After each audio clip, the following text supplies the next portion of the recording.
안녕하세요. 저는 전주 비전대학교의 신재생에너지과 박효식입니다.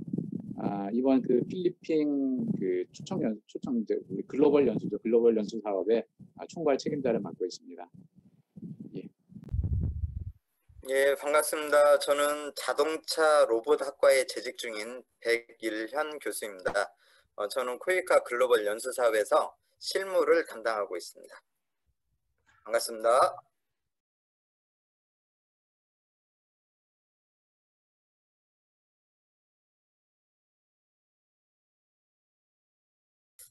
제가 생각하는 ODA는 현재 닥쳐 있는 위기를 이렇게 좀 스스로 극복하지보다는 국가나 지역을 위해서 조금 더 여유가 있고 잘 살고 있는 국가 또는 단체가 이렇게 지원해주고 즉 원조해주는 사업이라고 생각을 합니다. 우리가 이제 뭐 가장 대표적으로 알고 있는 것이 빈곤이잖아요. 빈곤.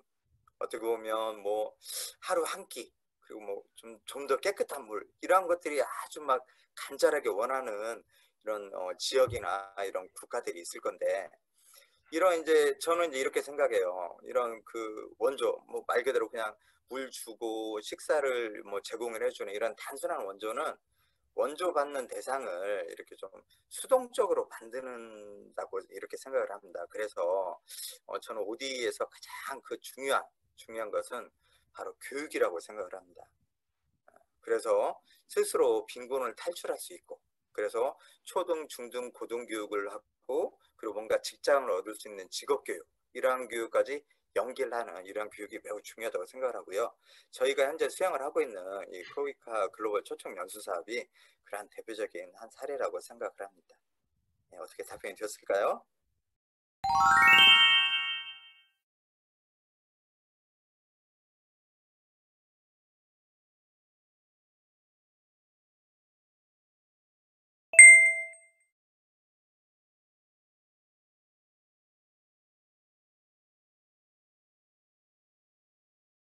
그래서 이 전기라는 게 굉장히 이제 우리 삶의 중요한 일부를 차지하고 있기 때문에 특히 이제 저개발 국가 중에서도 오지 지역에서는 이제 이 전기의 혜택을 받지 못하는 그런 사람들의 삶의 이제 뭐 TV나 이런 화면 통해서 많이 이제 여러분도 아마 잘 알실 거라고 생각합니다. 그래서 이렇게 전기를 다 같이 공유하고 다 같이 쓸 수 있는 전기 혜택을 받을 수 있는 게 굉장히 지구촌 전체적으로 필요하다고 생각하는데, 아쉽게도 이제 그런 곳이 많죠. 그렇지 못한 곳이 많죠. 근데 특히 이제 필리핀 같은 경우는 섬이 많기 때문에 이 전기 에너지라는 거는 이제 특징이 뭐였냐면, 지금까지 전기 에너지는 뭐냐면 어떤 발전소를 크게 한 곳에 중앙에 지어놓고 거기서부터 어떤 송전 선로라는 걸 이용해서 선을 이용해서 전기를 공급해서 이제 사용하게 되는데, 이 필리핀 같은 지역 또 오지 지역 같은 경우는 선을 이렇게 발전소부터 선을 이렇게 사용처까지 끌고 오는 게 굉장히 힘듭니다. 그렇기 때문에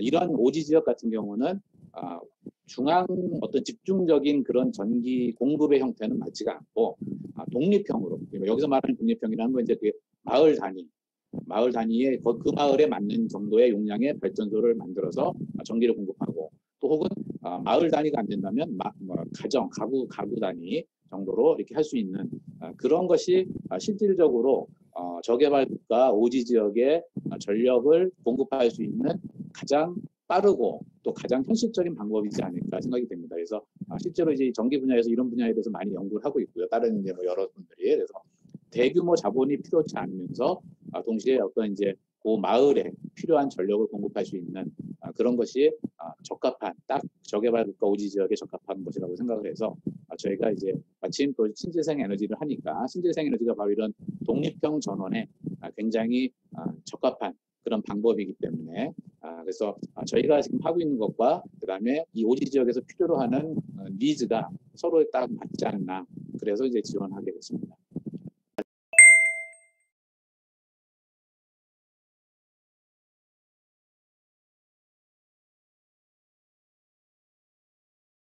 그래서 우리가 이제 태양광 에너지를 선택한 이유가, 일단 다른 이 태양광을 제외한 나머지 발전원, 재생에너지 발전원 같은 경우는 초기 투자 비용이 좀 많이 들어요.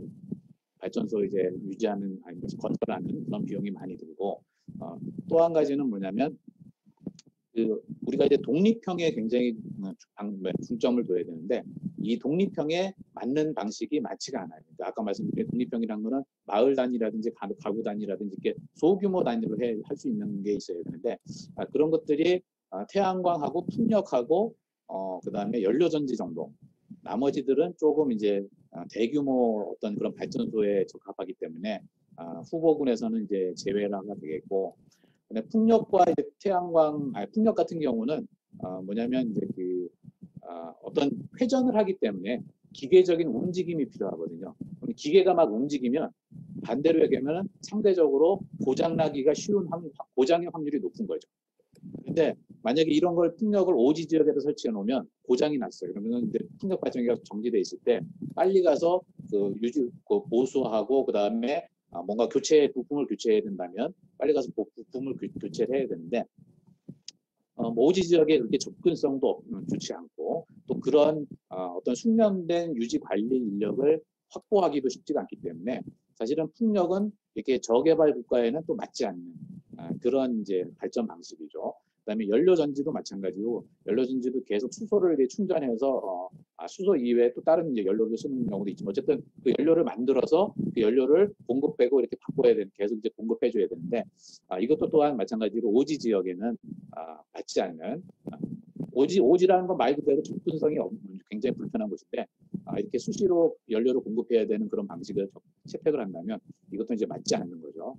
그런데 이에 비해서 태양광 같은 경우는 움직임이 없어요. 일단 기계적인 움직임. 그래서 한번 설치해 놓으면 뭐 이제 계속 그게 보통은 한 20년 정도 이제 어떤 품질의 워런티를 이제 보장한다고 그러는데 그 기간 동안에 어떤 고장 요인이 없기 때문에 한번 설치해 놓고 쉽게 얘기하면 한번 정거래 같은 데 설치해 놓고 그늘이나 이런 거 지지 않게끔 아니면 또 가끔 청소만 해주면 되기 때문에 태양광 에너지가 가장 이런 오지 지역엔 적합하다라고 이제 생각을 하고 있습니다. 그래서 또 뭐 제 생각뿐만 아니라 일반적으로 그렇게 다 평가가 되고 있고 그래서 이제 저희가 이제 태양광 에너지를 선택을 하게 됐고요.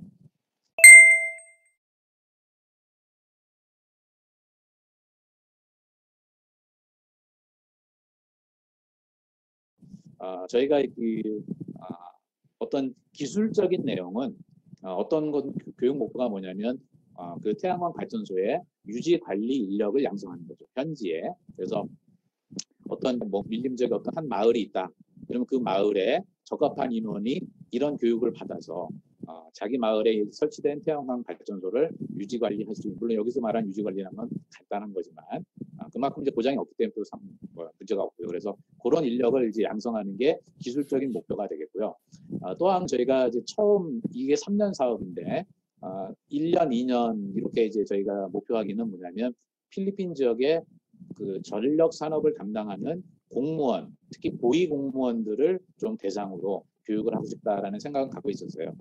그래서 어떤 이제 전력 담당의 어떤 공무원하고 그다음에 우리나라로 말하면 한전 같은 곳, 그러니까 전력을 생산해서 판매하고 하는 그런 회사, 뭐 그게 이제 국영기업이면 국영기업도 상관없고 공공기관에 그런 좀 고위직 그 임원분들이라든지 아니면 핵심 기술직들 그런 분들을 좀 초창기에 저희가 1차년도, 2차년도에 좀 교육을 해서 그분들한테 신재생 에너지에 대한 특히 태양광 발전 시스템에 대한 어떤 개념을 좀 이제 전달하고 그분들이 필리핀에 맞는 필리핀 현지 사정에 맞는 어떤 그런 발전 시스템의 모델을 좀 같이 고민을 해서 선정을 해가지고 3차년도 앞으로 이제 3차년도 이후에 저희가 이제 단순하게 교육이 아니라 어떤 필리핀의 현지의 태양광 발전소를 설치하는 프로젝트까지 연결하는 그런 것을 이제 저희가 그런 중간 단계로 이런 이제 교육 목표를 잡고 있고요.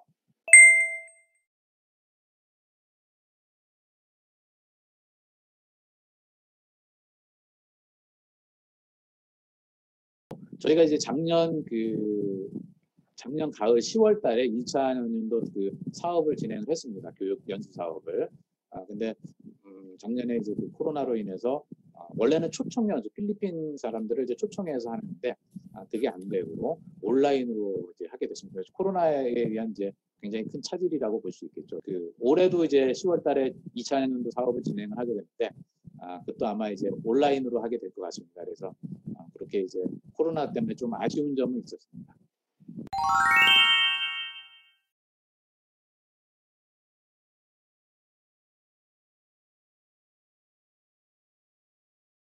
뭔가 이제 이 원조를 한다라고 하면 그 원조를 받는 그 수동급보다 어, 뭔가 우위에 있는 뭐 기술이라든지 자원이 있어야 원조를 할 수 있잖아요. 즉 당연히 이제 상대편 국가보다 훨씬 더 우리가 좀 뭔가 잘 살고 더 좋은 높은 이런 기술을 가지고 있어야 되는데 그렇게 보면 저는 우리나라 우리 대한민국에 살고 있는 것이 어떻게 보면 가장 큰 행복이라고 생각을 하고요.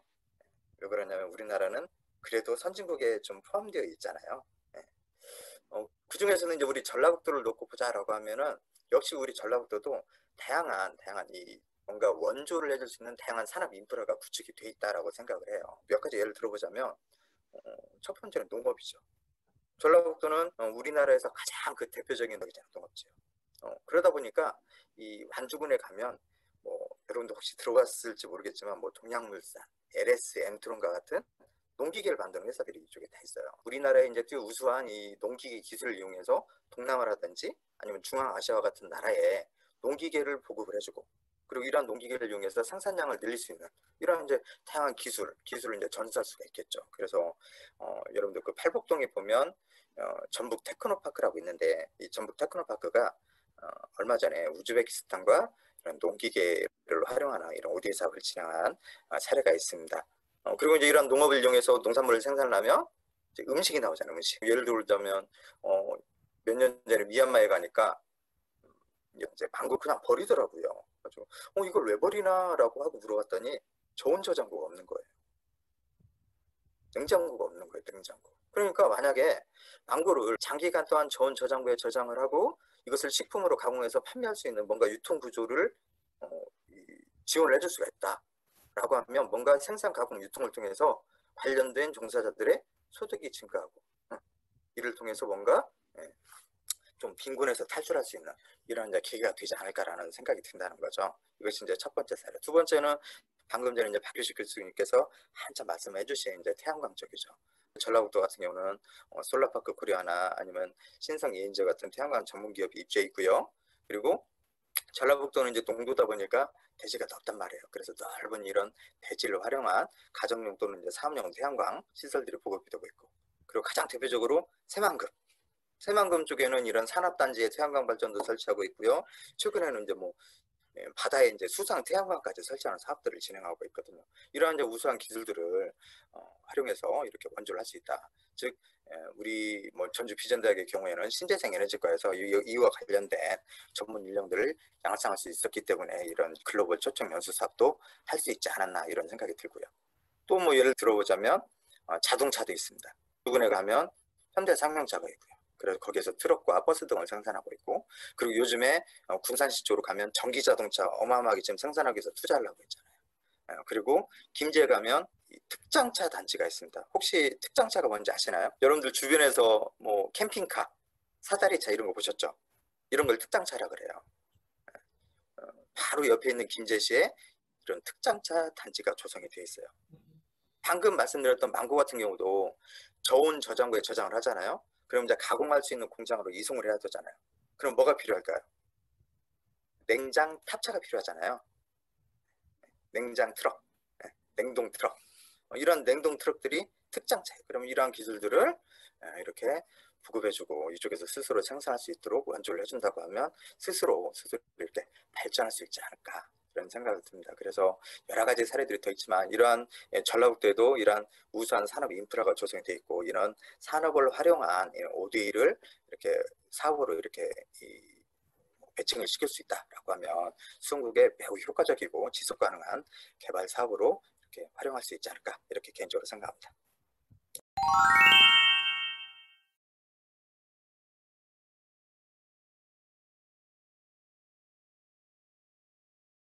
이전에 그러니까 수원국에서 결국은 요구하는 것이 뭐냐면 니즈가 결국 뭐냐면 어떤 이제 먹거리 해결이 되겠죠. 먹거리 해결과 또 한 가지는 이제 어떤 헬스 건강에 대한 어떤 이제 보건 사회를 유지하는 거.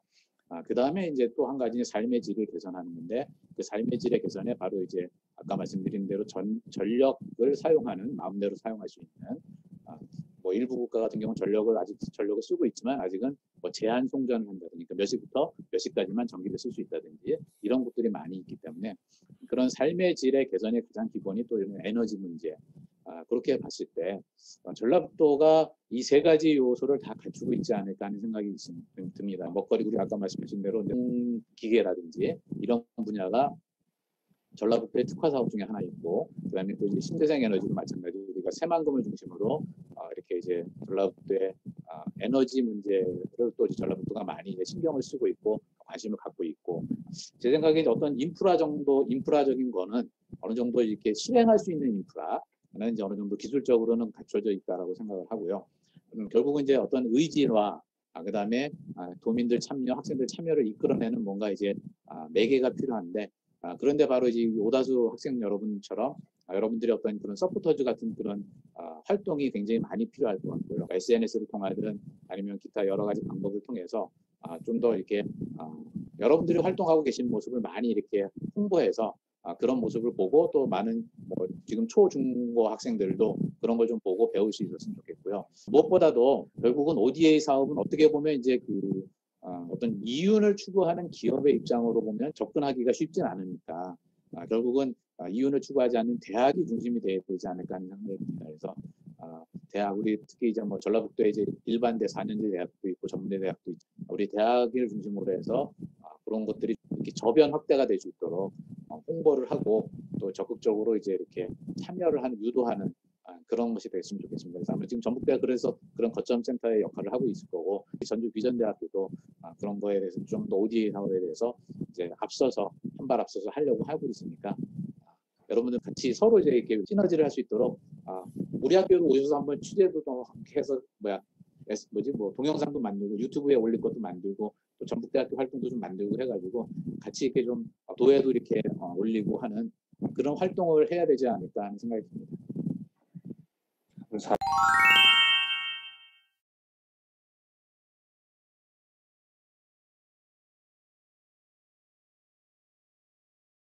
저도 최근에 이제 ODA 사업을 이렇게 좀 진행을 하면서 많은 생각이 좀 들었어요. 제가 만약에 여러분들처럼 좀 더 이렇게 젊은 시절로 되돌아갈 수 있다.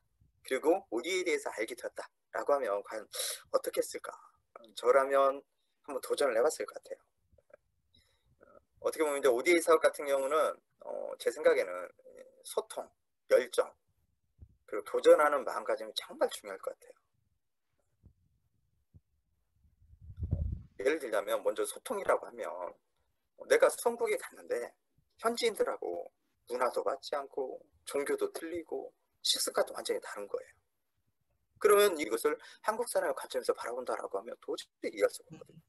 그럼 현지에 가서 그들의 시각에서 이 모든 것을 살펴보고 이해를 하고 이렇게 소통을 해야만 서로 이렇게 주거니 받거니가 될 거 아니에요. 그래서 첫 번째가 이제 소통이 가장 중요하다고 생각을 하고요. 두 번째가 열정. 중국에 가면요 정말 시설 열악한 곳이 많습니다. 특히 인터넷. 여러분들 인터넷 없이 살 수 있어요? 휴대폰이 없이 살 수 있어요? 근데 현지에 가면 안 되는 곳이 너무나 많단 말이에요. 인터넷이 없는 그런 상황에서도 내가 열정을 가지고 이 ODA 사업에 뛰어들어야 된다는 얘기죠. 자, 그 다음에 세 번째, 결국에는 도전이죠. 도전. 이렇게 열악함에도 불구하고 한번 도전해보고 싶은 마음. 그리고 이 세계 시민, 뭐 나는 이제 원주를 해주는 사람이고 상대편은 이제 수원을 받는 사람이긴 하지만 이러한 세계 시민으로서 서로를 이해하고 그들과 교류하는 삶, 요러한 것을 한번 도전해보고 싶은 그런 마음이 저는 개인적으로 좀 들었습니다. 그래서 과거에는 사실은 저 같은 경우는 제가 이제 대학 시절로 돌아간다라고 하면 1990년도네요. 그때 당시에는 이런 정보들이 거의 없었어요. 그런데 지금은 다양한 프로그램들이 있잖아요. 지금 여러분들이 하고 있는 이런 서포터즈도 그렇고, 그리고 다양한 이제 봉사 프로그램들이 여러분들한테 이제 많은 정보들이 제공이 되고 있고 쉽게 접근할 수가 있기 때문에 이런 뭐 국가 봉사단이라든지 이런 뭐 대학생 봉사단이라든지 이러한 것들을 이용해서 한번 도전을 해보는 것도 되게 중요할 것 같습니다. 물론 이제 지금 코로나19 때문에 여건이 좀 많이 안 좋아요. 하지만 지금부터 미리 하나씩 이렇게 준비를 해서 향후에 이제 여건이 좀 마련이 됐을 때 이렇게 치고 나갈 수 있도록 준비하고 이렇게 도전하는 것이 중요하다고 생각을 합니다. 지금은 이제 코로나 때문에 상황이 뭐 쉽진 않지만 그렇게 단순하게 우리가 지금 현재 젊은이들은 어떤 이제 뭐 졸업하고 취업하고 이런 데 이제 많이 고민을 하고 있겠지만 그거를 뛰어넘어서 뭔가 좀 더 한 단계 더 높은 곳을 좀 볼 수 있는 그런 그 시각을 가졌으면 좋겠어요. 그런데 그런 면에서 우리 오다수 친구들은 굉장히 준비가 된 친구들이라고 생각을 하는데 나중에 되면 많이 후회가 돼요. 그러니까 어떤 우리가 이제 흔히 이제 글로벌화된 인재를 많이 얘기하잖아요. 그러니까 그게 굉장히 필요한 것 같아요. 그래서 단순하게 내가 지금 베푸는 게 아니라 ODA 사업뿐만 아니라 기타 어떤 이제 글로벌화된 그런 시각을 좀 가져야 되지 않을까. 왜냐하면 이제 우리가 살고 있는 지구라는 곳에 이제 결국은 각 나라가 있지만 굉장히 지금은 이제 밀접하게 가까워졌고 뭐 하다못해 뭐 BTS라는 가수를 통 서로 다 공유하고 있고 이런 그런 관계를 맺고 있는 그런 사회 속에서 살고 있기 때문에 ODA를 떠나서라도 굉장히 좀 이렇게 넓은 그런 세계를 꿈꾸고 그런 걸 준비하고 도전하는 게 필요하지 않을까 생각합니다.